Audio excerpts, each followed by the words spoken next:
Mon ami Vapote vient encore de dégainer le 49.3. Il y a un moment où on se demande s'il n'y a pas un devoir de révolte. En France, il y a trop de gens qui ne sont pas encore informés de ce qui se passe. Pour en pas cacher ça éternellement. Il convient de réfléchir à ces mécanismes qui nous manipulent. La peur est un outil de manipulation, est un outil de contrôle. Il ne faut pas avoir peur. Coucou les normies. Non mais t'as vu ce faste à Versailles? Bon allez! Désolé, je viens de dépenser 6 millions d'euros. C'est à vous de vous serrer la ceinture maintenant pour votre essence. Non. Moi personnellement, je roule avec une voiture électrique depuis 2 mois. On va se les peler cet hiver. Eh ben c'est un coup des Russes, pardi. Alors là, vous me surprenez. Qu'est-ce que vous jouez bien. Franchement, ils sont super malins ces Russes. C'est presque qui est la plus grosse. Plus grosse voiture déjà dans un premier temps. Excusez-moi, j'ai un fan club derrière moi. Donc c'est très drôle.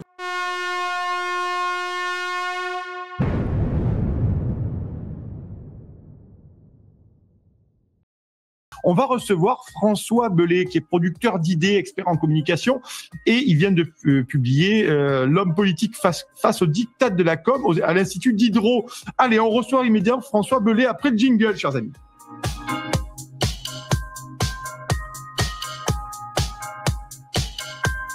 Allez, communication, diktat politique, on va en parler bien entendu avec François Belay. François Belay, est-ce que vous m'entendez? C'est parfait, je t'entends, j'entends tout le monde. Ouais, merci François. Comment ça va? Eh ben, ça va très bien. Ouais. La journée démarre très bien. Ouais, ben oui, on va parler. Ben merci en tout cas d'être sur Toxin ce matin. Hein. Merci de l'invitation. Voilà. Ouais. Ben c'est normal parce que alors on va parler de la dictate de la com parce que je trouve ça extrêmement intéressant et il y a aussi une analyse autour de ça, autour du référendum. J'ai écouté votre intervention notamment sur le Figaro Live, aux assises du journalisme aussi avec Christine Kelly et j'ai trouvé des choses intéressantes parce que de la com il y a quand même pas mal de sujets qui se posent aujourd'hui là-dessus. J'ai envie première question François. Je m'adresse là aux producteurs d'idées, bien entendu, aux communicants anti-communication. Voilà, c'est ça. Ouais. On va revenir là-dessus d'ailleurs. Ouais. Voilà, dans la presse locale. Pourquoi d'ailleurs communicant anti-communication, François? Alors d'abord, peut-être spécifier ce qu'est un producteur d'idées. Ouais. J'aurais pu peut-être me présenter comme publicitaire, mais publicitaire, qui est par ailleurs ma profession, mais publicitaire, ça se limite tout de suite au monde marchand et au support de communication. Ouais. Producteur d'idées, je préfère ce terme-là parce que l'idée est au cœur de la réflexion. C'est-à-dire que moi, en fait, que je fasse un livre, un essai, un roman, une affiche, un concert, une expo ou un jeu de société, pour moi, c'est pareil. Ce qui est important, c'est le concept et derrière le message qu'on pourra éventuellement derrière envoyer au public. Alors moi, je suis communicant dans le sens où j'aime la communication, parce que la communication, c'est plutôt sain dans le champ, on va dire, relationnel ou politique. Or, aujourd'hui, on est dans un monde de com et d'ultra-com. Et moi, je suis le communicant anti-com parce que pour moi, la com est en train de pourrir le champ politique. C'est pas nouveau, mais là, je crois qu'on en vit l'âge d'or. Voilà. Donc, en fait, tous mes travaux aujourd'hui consistent à étudier, à critiquer de manière approfondie l'image politique, médiatique et numérique, car les trois se nourrissent les uns avec les autres, en fait. Ouais. Enfin, ce qui est intéressant avec Macron notamment, et vous allez nous le dire, mais j'ai quand même l'impression qu'avec Macron, j'ai plus que l'impression qu'avec Macron, on fait beaucoup de communication, énorme de communication, mais que derrière, il y a peu de choses concrètes qui se passent ou qui se passent comme ça a été vendu dans les plans de communication. Ça pose un problème. La question que j'ai envie d'aborder avec vous ce matin, François, c'est finalement, est-ce que le spectacle politique et le spectacle de la communication politique n'arrive-t-il pas à son terme? Est-ce que les gens y croient encore? Moi, j'ai quand même l'impression que les gens s'en foutent maintenant. Ils comprennent que derrière la communication, il n'y a plus rien. Il y a un emballage avec rien dedans. Exactement. Voilà. Alors, deux choses. Première chose, essayons de donner une définition à la notion de spectacle politique. Moi, je définirais le spectacle comme tout ce qui éloigne des idées politiques, c'est-à-dire du fond. 2, tout ce qui discrédite le politique dans ce qu'il fait ou ce qu'il représente. Et 3, tout ce qui, je dirais, divertit ou écarte le citoyen de la politique. Bon, une fois qu'on a défini ça, ce qui est intéressant aujourd'hui, c'est de voir comment l'homme politique, ou plus largement l'homme public, voit et vit les limites de la com. Pour 3 raisons, pour moi. Première raison, nous sommes dans une ère multicrise. Tout le monde le sait, tout le monde le vit. Crise diplomatique, crise géopolitique, crise climatique, crise internationale et locale.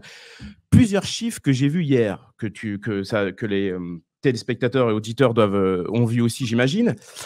L'inflation, plus 18% d'augmentation sur l'inflation alimentaire. Ouais. J'ai vu que le nombre de personnes étant tombées sous le seuil de la pauvreté, c'est 9 millions de personnes et plus de 500 000 personnes qui sont tombées dans la pauvreté depuis 2021.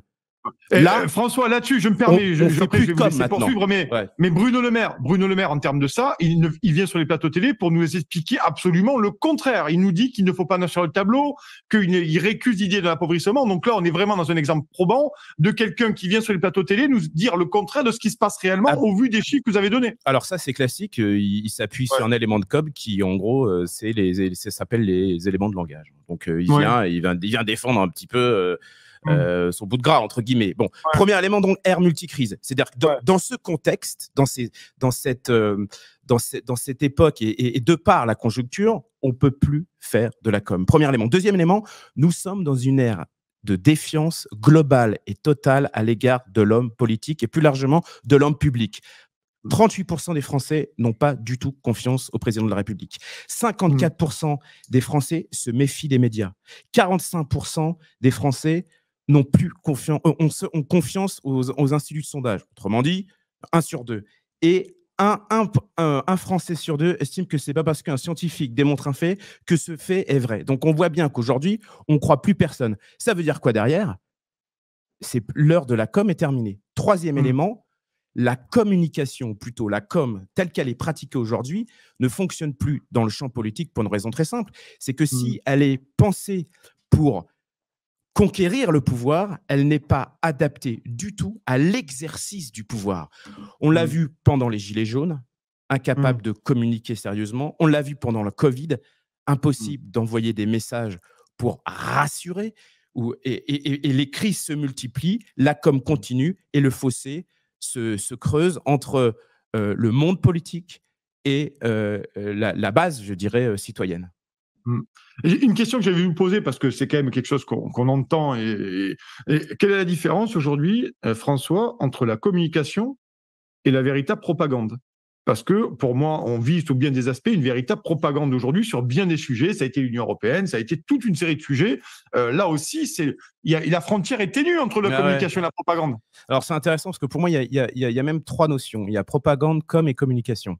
Alors sur la com, tout à l'heure, j'ai donné une définition du spectacle politique. Je dirais que la com, c'est 3 éléments. C'est d'abord tout ce qui se nourrit de l'actu. Aujourd'hui, nous sommes dans une société qui agit en permanence sur le rebond.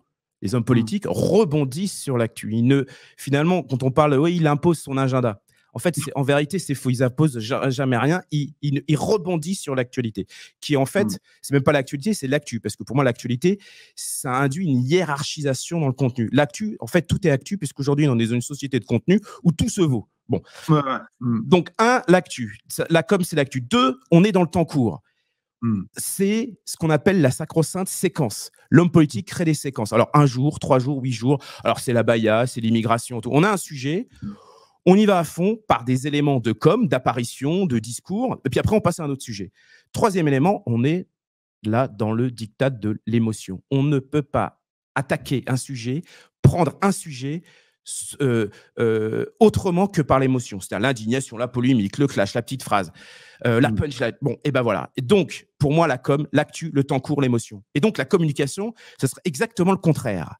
Et je vous dis tout de suite, on n'y est pas. En tout cas, on n'y est pas encore. Et je pense que ça sera prime aux politiques qui s'emparera justement des éléments de communication. Alors, une communication politique, ça serait quoi? 1, une parole maîtrisée, la règle des 3 M, moins mais mieux. On parle moins. Tout à l'heure, on disait que Macron parlait énormément.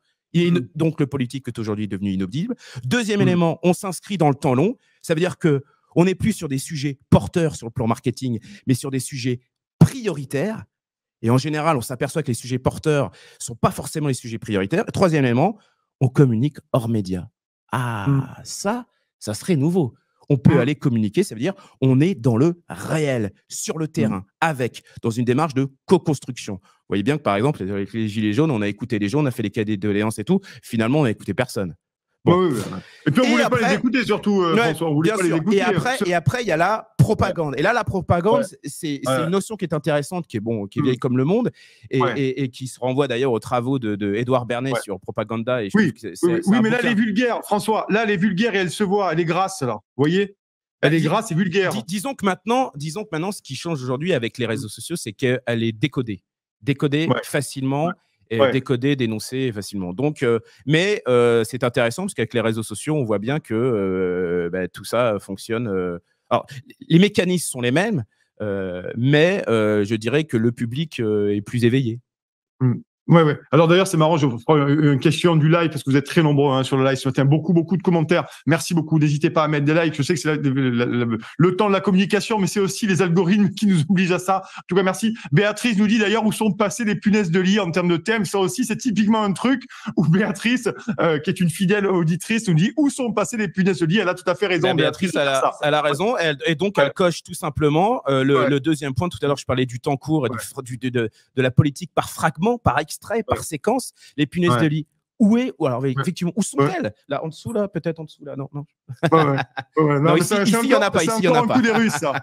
C'est encore un coup des Russes, les punaises de lit. C'était formidable. Je veux qu'on continue là-dessus. C'est extrêmement intéressant. Finalement, vous l'avez un peu évoqué tout à l'heure, François. La question que j'ai envie de vous donner, sur la communication à outrance, c'est comme ça que moi j'ai ce terme générique, je ne suis pas un spécialiste comme vous, mais je me dis finalement, est-ce qu'elle n'a pas remplacé aussi les convictions et le courage des hommes politiques, de la classe politique? Parce que quand vous communiquez, finalement, après, vous êtes dédouané en quelque sorte du courage et des convictions, puisque vous passez plus de temps sur les plateaux télé qu'à véritablement co-construire, comme vous disiez, ou décider notamment. Le problème, c'est que effectivement, l'homme politique est aujourd'hui devenu le premier commentateur de l'actualité.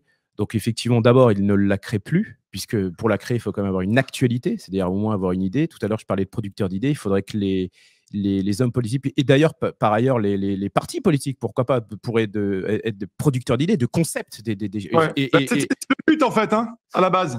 Alors, parce que vous avez quand même les socialistes, excusez-moi, mais pendant Ségolène Royal, ils se sont quand même réunis 6 mois à la présidentielle pour se créer un bureau d'idées. C'est-à-dire que les mecs n'avaient tellement pas d'idées qu'ils se sont réunis à Solferino, qu'ils ont vendu déjà depuis, pour trouver des idées. Vous voyez qu'à un moment donné, il y a quand même un problème. Ce qui est dingue, c'est que l'époque, que ce soit, je veux dire, qu'on soit un homme politique, qu'on soit un artiste, qu'on soit un essayiste, un romancier, n'importe quoi, je veux dire, l'époque demande ça. Je veux dire, il y a quand même matière, quel que soit le sujet, pour avoir des idées, puis des idées novatrices. En plus, on a tout un tas de médias de diffusion et tout. C'est quand même le moment, quel que soit le sujet. Moi, je suis quand même effrayé de voir qu'aujourd'hui, le politique ne produit pas, mais commente. Donc là, on est dans la dictature du commentariat. C'est ce que j'ai dit, c'est ce que j'expliquais, c'est ce que je démontre dans mon essai. Et de l'autre côté, c'est que le politique nourrit le spectacle et court après l'actualité. C'est-à-dire qu'en fait, il est là, en fait, on a l'impression c'est une espèce il est sur Twitter, quoi. On réagit, on condamne, on s'indigne. Après, on va de plateau en plateau.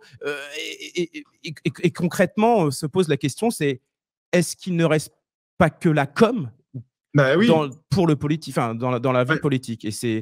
Mais je pense que l'homme politique voit et vit actuellement les limites de la com et que on est en train de... Alors certes, on en vit l'âge d'or du spectacle politique et de la com en politique, mais j'ai l'impression que la séquence est tellement grave sur le plan national et comme international que ça va sans doute faire émerger un homme politique avec d'autres méthodes et surtout, parce qu'on en parle assez peu, des conseillers en communication autour qui vont aussi se renouveler. Parce qu'un conseiller communication, on en parle assez peu, mais le conseiller communication, normalement, on devrait le payer pour pouvoir dire non. C'est très intéressant. Or, il dit oui et tout. Donc, par exemple, quand on veut parler de harcèlement, un co-branding avec Mika, ça passe. Bon, moi, je dis qu'on pourrait faire autre chose sur un sujet aussi sensible. En même temps, on n'a pas les truites les mieux oxygénés du bassin, concrètement, à ce niveau-là. Sur la communication et politique, on a quand même l'impression, et c'est plus qu'une impression une nouvelle fois, ne prenons pas de gants, plus Macron, il parle tout le temps et pour tout en se contredisant du lundi au mercredi, plus les Français le détestent. Parce que la cote de confiance ou la courbe de popularité pour Emmanuel Macron, elle est au niveau presque pas zéro, mais presque. Finalement, Emmanuel Macron, c'est le premier de ses conseillers, c'est le problème de son arrogance. Comment vous jugez, vous, François, cette stratégie? Alors, Parce que Macron communique, lui. Hein. Il y a une étude qui s'intitule Fracture française, qui a été diffusée le mois dernier, d'ailleurs très très intéressante, et donc qui dit que 38% des Français n'ont pas du tout confiance au président. C'est intéressant, je veux dire, c'est bon. Et ça veut dire que on peut aussi se poser la question de ce chiffre-là comme conséquence de l'hyper-exposition médiatique. Effectivement, c'est un président. Alors, Sarkozy était aussi dans cette même séquence, sauf que les réseaux sociaux ont continué de progresser. Et donc aujourd'hui, Macron, c'est un Sarkozy au carré, quoi, comme on dit. C'est-à-dire que quelque part, il s'exprime sur tous les publics. Je veux dire, il peut aller chez Pif Gadget et en même temps, il est multi-support, multi-sujet, anytime. Je veux dire, bon, il n'y a pas de limite en termes de communication. Sauf que pour moi, ça devient contre-productif. Quand il fait le mois dernier une interview sur France 3, en termes d'audience, il fait moins qu'au même moment une émission musicale. Certes, il a parlé 3 jours, 8 jours avant, mais c'est un marqueur quand même. C'est-à-dire qu'à force de prendre la parole, d'apparaître à l'écran, on devient inaudible. Et pourtant, sa parole pourrait être attendue. Il y a des sujets graves. Tout à l'heure, on parlait de l'inflation et tout, le contexte international. Il y a un moment, on se dit, sa voix est importante. Mais justement, il devrait pouvoir tout à l'heure, je parlais de la communication, règle numéro 1, maîtriser ses temps de parole et ses apparitions. Il y a Jacques Pilan, qui est donc très connu, qui était un des conseillers de François Mitterrand, qu'on appelait le sorcier de l'Élysée, avait théorisé la rareté de la parole présidentielle. Je pense que ça serait important pour lui, comme tous les autres, hein, parce qu'on peut aussi la théoriser comme la rareté de la parole ministérielle. Oui. Et certains hommes politiques d'ailleurs aussi, qui sont quand même assez nombreux. Allez, on continue, bien entendu. Merci en tout cas François Bellet d'être là pour vous considérer comme un producteur d'idées et auteur du nouveau spectacle politique, mais également l'homme politique face au diktat de la com. C'est à l'Institut Diderot. Vous avez la couverture qui s'affiche à l'écran. N'hésitez pas à vous le procurer. C'est paru cette année, en 2023. N'hésitez pas. Allez, on continue là-dessus. Je voudrais qu'on parle, il nous reste encore 5-6 minutes, François. Je voudrais qu'on parle aussi, parce qu'on aurait tellement de sujets abordés. Je sais qu'il y a le référendum qui est important aussi, vous avez là-dessus, mais on vous réinvitera et on aura largement le temps d'en parler. Le rôle des chaînes info dans le spectacle politique. Alors, on est quand même là dans un truc, on est quand même dans une forme de spectacle télévisuel low cost par excellence. Vous l'avez dit, ça réagit, on invite toujours les mêmes, on parle des mêmes sujets. Quel est le rôle démocratique des chaînes info? Voilà, pour être très clair avec vous. Bon, ça, c'est un vrai sujet. Alors, c'est effectivement dans mon bouquin Nouveau spectacle politique, j'ai vraiment un chapitre consacré aux chaînes d'info. Alors, pour moi, le spectacle politique contemporain, qui est, je dirais, global, total, c'est-à-dire partagé par tous, produit par tous, c'est vraiment s'appuie sur les réseaux sociaux d'un côté, et les chaînes d'info de l'autre. Une fois qu'on a dit ça, ce qui est très intéressant qu'avec les réseaux sociaux, avec les chaînes d'information, c'est d'abord, c'est la notion de débat. Ça, c'est vraiment, pour moi, le marqueur de notre époque. Il faut débattre, mais en fait, on débat jamais. On polémique, on clash, on dérape, mais on ne débat jamais. Il n'y a pas vraiment de débat. D'abord, le sujet sur le fond n'est jamais vraiment abordé. Mais parce que, pour une raison très simple, hein, c'est qu'en fait, il n'est pas pensé comme ça. Il est pensé pour l'audimat, pour le spectacle. Donc, tout à l'heure, je vous parlais de fragments, de séquences. Les chaînes d'information, elles prennent un mot, donc ça peut être une notion, ça peut être l'abaya, ça peut être la viande de Sandro de Rousseau. On peut faire alors pour ou contre le barbecue, c'est parti. Alors on part à 6h du matin, 8h du matin, 10h, 15h. On prend cette notion-là et on déroule jusqu'au night time.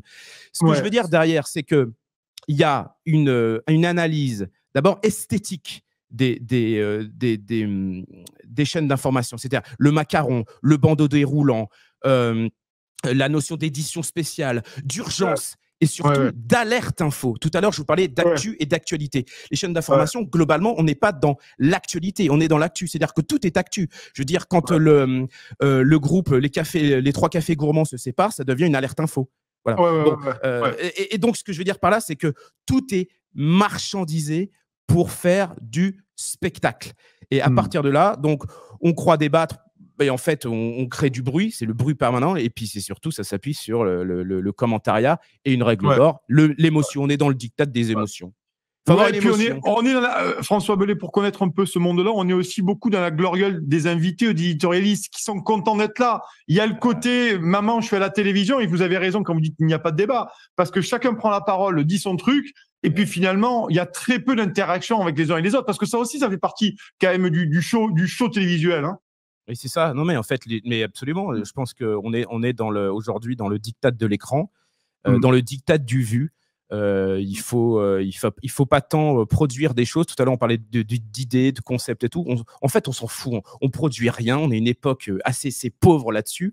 D'ailleurs, même sur le plan idéologique. Quelles sont les grandes idées, les grandes idéologies très fortes aujourd'hui de 2023? On peut aussi vraiment se poser la question.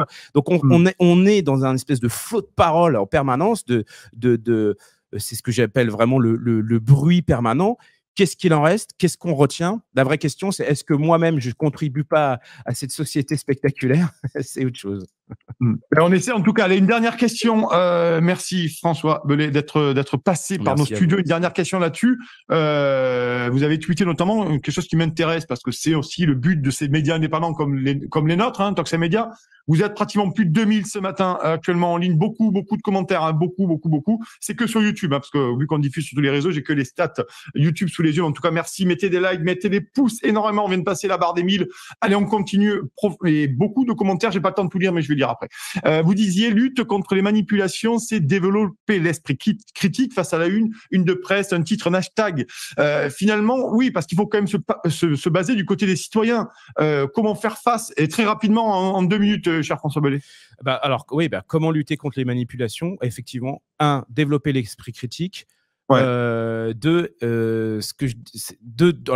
truc, essayer de décoder le narratif. Tout à l'heure, on parlait de propagande, de narratif, et surtout, ne pas céder au diktat de l'émotion. Voilà.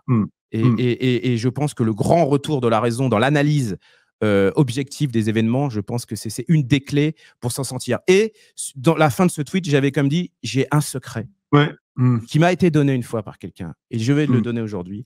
Pour avoir un avis solide, objectif et sérieux sur un sujet, il faut lire le journal le jour même, 100 jours après et 1000 jours après. Et là, ça devient très intéressant. Tant mieux, merci pour ce conseil. En tout cas, merci François Bellet d'être venu. Vous êtes producteur d'idées, auteur, le nouveau spectacle politique édition Nicaise, c'est celui-ci. Voilà, vous pouvez aller le chercher, n'hésitez pas. Et bien entendu, le nouveau auteur, vous êtes l'homme politique face au diktat de la com à l'Institut Diderot. C'est paru en 2023. Merci François Bellet, on vous invitera pour parler de tout ça, du référendum. Merci, bonne journée à vous et bon week-end en tout cas. Merci à vous.